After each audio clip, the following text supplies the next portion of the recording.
Добрый день. Урок номер 55. Музыкальная душа. Подумайте и скажите, как с помощью вопроса определить написание безударных гласных в падежных окончаниях у прилагательных. Для определения написания безударных гласных в падежных окончаниях прилагательных можно задать следующие вопросы. Какой падеж, род, число и форма прилагательного? Этот вопрос помогает определить, во-первых, падеж определяется в контексте, задав вопрос к существительному, к которому относится прилагательное. Например, какой, какая, какое. Во-вторых, род согласуется с существительным, с которым связано прилагательное: мужской, женский, средний. В-третьих, число определяется по числу существительного, единственное или множественное. И, наконец, в-четвертых, форма окончания. На основе правил склонения прилагательных по падежам и родам выбирается правильное безударное гласное. Итак, петь песню. Какую? Петь народную песню. Винительный падеж. С праздником каким? С народным праздником, творительный падеж. О празднике каком? О народном празднике, предложенный падеж. Итак, упражнение 356. Прочитайте, объясните название текста, поставьте 2 тонких и 2 толстых вопроса и ответьте на них. Так, текст называется «Домбра и перо». Мы поднялись на степной курган и остановились восхищенные почти космическим простором. Казалось, мы одни во всем мире. Ильяс Жансагуров и я. Вокруг бежали под ветром шелковистые серебряно-белые ковыли. В горячем июльском небе парил расплав, могучие крылья беркута. Нас, верно, не удивил бы показавшийся вдали караван во главе с горцующей на белом скакуне красавицей Кызжибек или едущей на буланом кулагере легендарный Акын Ахан Сера. А говорили мы, конечно, о родной литературе. Мы жили и дышали ею, и даже степное великолепие не могло оторвать наши мысли от нее. Попроси меня определить казахскую поэзию словами, и в раздумье промолвил Ильяс. И я скажу: домбра и перо. Вечером после прогулки на курган возле юрты, где мы остановились, расстелили большую кошму рубиновыми углями. Засветился костер, забулькала вода в казане, в пиалах появился чай с топленым маслом, и Жансагуров взял в руки почерневшую от времени двуструнную домбру. Итак, тонкие вопросы. Что вызвало восхищение? О чем они говорили? Толстые вопросы. Как определяется казахская поэзия словами? Второй вопрос. Как именно родная литература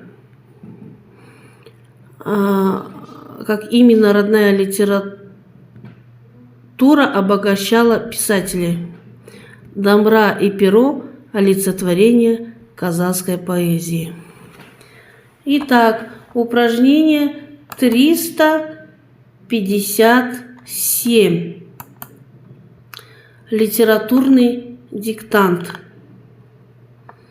В этом тексте рассказывается о поэтах, которые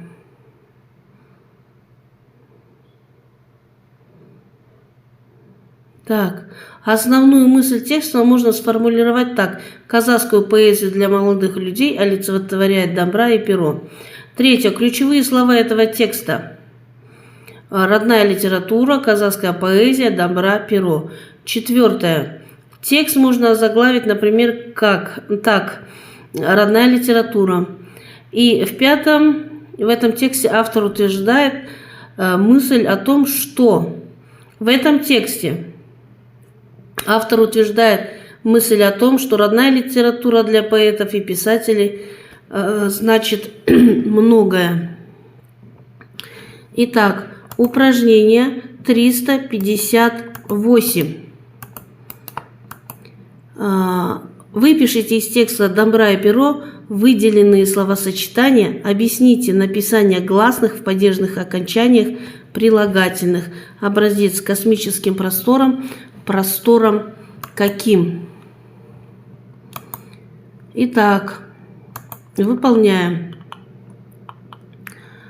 Здесь будет космическим простором, в горячем июльском небе, на белом скакуне, на буланном кулагере, о родной литературе, казахскую поэзию, большую кошму, топленым маслом, двуструнную домбру. Итак, упражнение номер 359. 359. Спешите. Вставьте пропущенные окончания прилагательных. Спешите, вставьте пропущенные окончания прилагательных.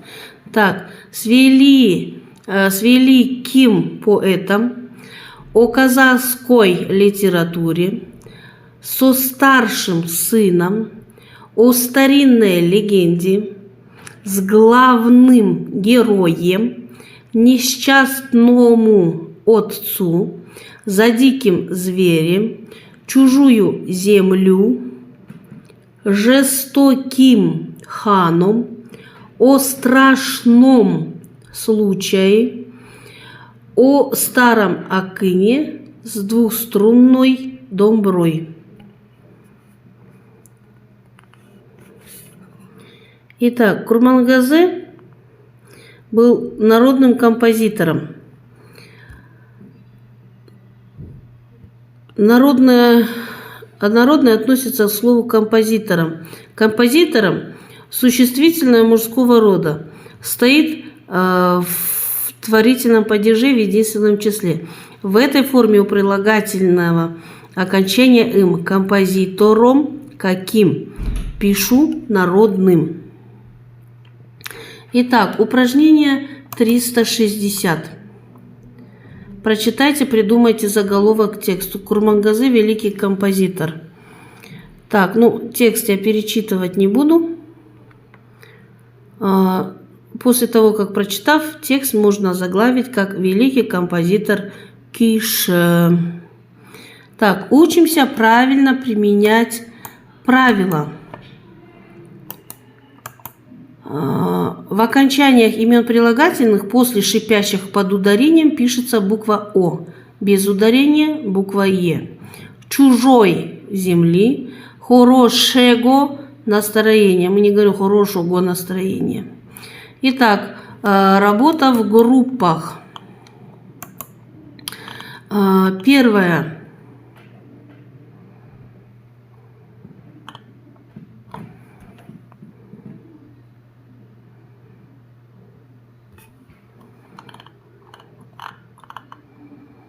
Так, кюй. Чем различаются слова кюй и кюйше? Объясните их значение. Кюй – музыкальное произведение, кюйше – исполнитель. Во-вторых, чем отличается домбра от сыбызгы? Домбра – струнный инструмент, сыбызгы – духовный инструмент. Что такое народный календарь? Календарь, придуманный народом для исчисления дней. Так, что такое юрта? Юрта – переносное каркасное жилище с войлочным покрытием у тюркских и монгольских кочевников. Дальше. Подберите антонимы к словам «бедняк», «ранний», «звонкий», «большой», «взял». Так, бедняк – богач, ранний – поздний, звонкий – тихий, большой – маленький, взял – отдал. Подберите антонимы к словам «любовь», «сильный», «громкий», «родной», «уехал». Любовь, ненависть, сильный, слабый, громкий, тихий, родной, чужой, уехал, приехал. 4. Определите род, число и падеж прилагательных с пропущенными окончаниями в первом абзаце. Объясните их правописание. По народному единственное число, мужской род, дательный падеж. С раннего единственное число, родительный падеж, средний род. Маленького единственное число, мужской род, родительный падеж. Так, второй столбик, 4. Жестокий единственное число, женский род, родительный падеж. В родном единственное число, так, множественное число, мужской род. В юном единственное число, так, единственное число, мужской род, множественное число. Ой, единственное число, мужской род. Так, 5. Объясните написание гласной буквы О в окончаниях прилагательного большое. Оно О под ударением. Так, объясните правописание буквы Е. Е стоит без ударения. Так.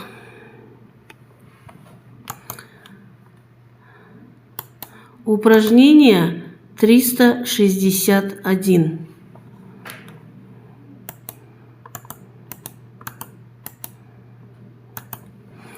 Спешите, вставляя пропущенные окончания прилагательных. Слушали вы этот квиз, сделайте морфологический разбор выделенного предложения.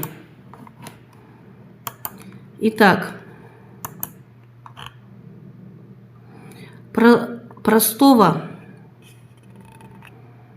о лучшей, красивой, радостной, о праздничных, аульной, активно, быстро, весела.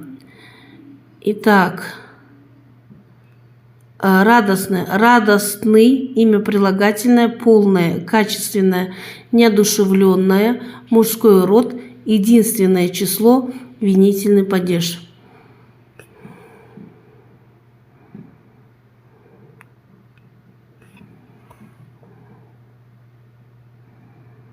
Так, здесь составьте кластер по теме Курмангазы.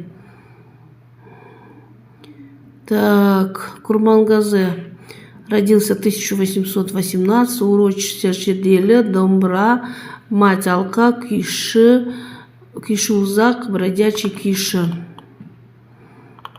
Так.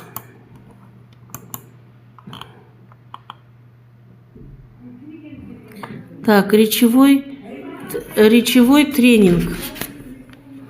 Речевой тренинг. Послушайте один из Киев, расскажите, какие чувства вы испытали. Мне кажется, что его образование и без того хорошее, ведь он чистейший талант.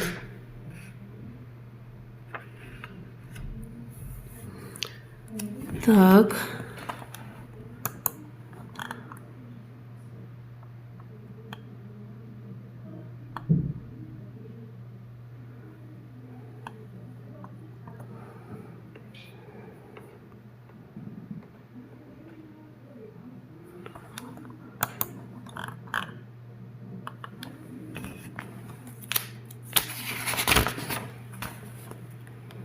Так, и последнее задание. Верно и неверно. Курмангазы родился в богатой семье. Неверно. По народному календарю Курмангазы родился в год собаки. Неверно.